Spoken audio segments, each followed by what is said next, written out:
আসসালামু আলাইকুম। Hello guys, সবাই কেমন আছেন? আশা করি সবাই ভালো আছেন। আবার নতুন একটা ভিডিও নিয়ে আপনাদের মাঝে চলে আসছি। আপনারা দেখতে পাচ্ছেন আজকে যেহেতু সাজানো গোছানো নিষেধ একদম, তারপরেও আমরা মন থেকে একটু হালকা বিনোদন দিয়েছি। আমরা এই রুমটা একটু সাজগোজ করেছি। এটা আমাদের অফিসের ট্রান্সপোর্ট ম্যানেজারের রুম। আপনারা দেখতে পাচ্ছেন। হ্যাঁ, আমি আমার ম্যানেজারকে দেখাচ্ছি। এই দেখেন, এটা আমার শ্রদ্ধেয় বড় ভাই কামরুল সাহেব। উনি আমাদের ট্রান্সপোর্ট সায়েন্স গ্রুপের ট্রান্সপোর্ট ম্যানেজার।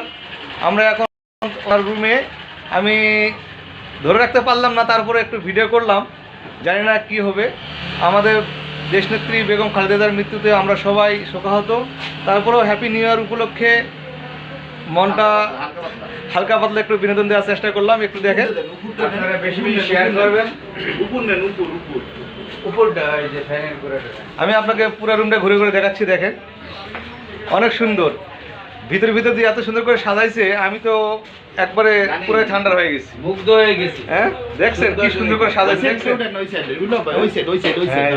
আমি সবটাই ঘুরে ঘুরে দেখাচ্ছি। দেখেন, ও মাই গড, এত সুন্দর করে সাজাইছে, আমি তো কল্পনা করতে পারিনি।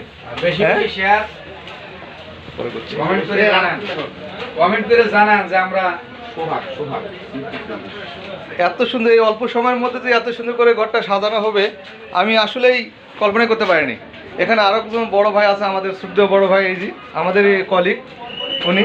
আর এখানে আরেকজন আছে, এই যে দেখেন, এটা আমার শ্রদ্ধেয় বড় ভাই, এটাও আমাদের কলিগ। সবাই মিলে আমরা এখানে জব করি আর কি। যদি আমার ভিডিওটি ভালো লেগে থাকে তাহলে অবশ্যই লাইক কমেন্ট শেয়ার করবেন এবং সবাইকে দেখার সুযোগ করে দেবেন। সবাই ভালো থাকবেন, সুস্থ থাকবেন। আসসালামু আলাইকুম রহমতুল্লাহি ওয়া বারাকাতুহু। সবাইকে আবারও হ্যাপি নিউ ইয়ারের শুভেচ্ছা। Happy new year 2026। সবাই ভালো থাকবেন, সুস্থ থাকবেন। আসসালামু আলাইকুম রহমতুল্লাহি ওয়া বারাকাতুহু।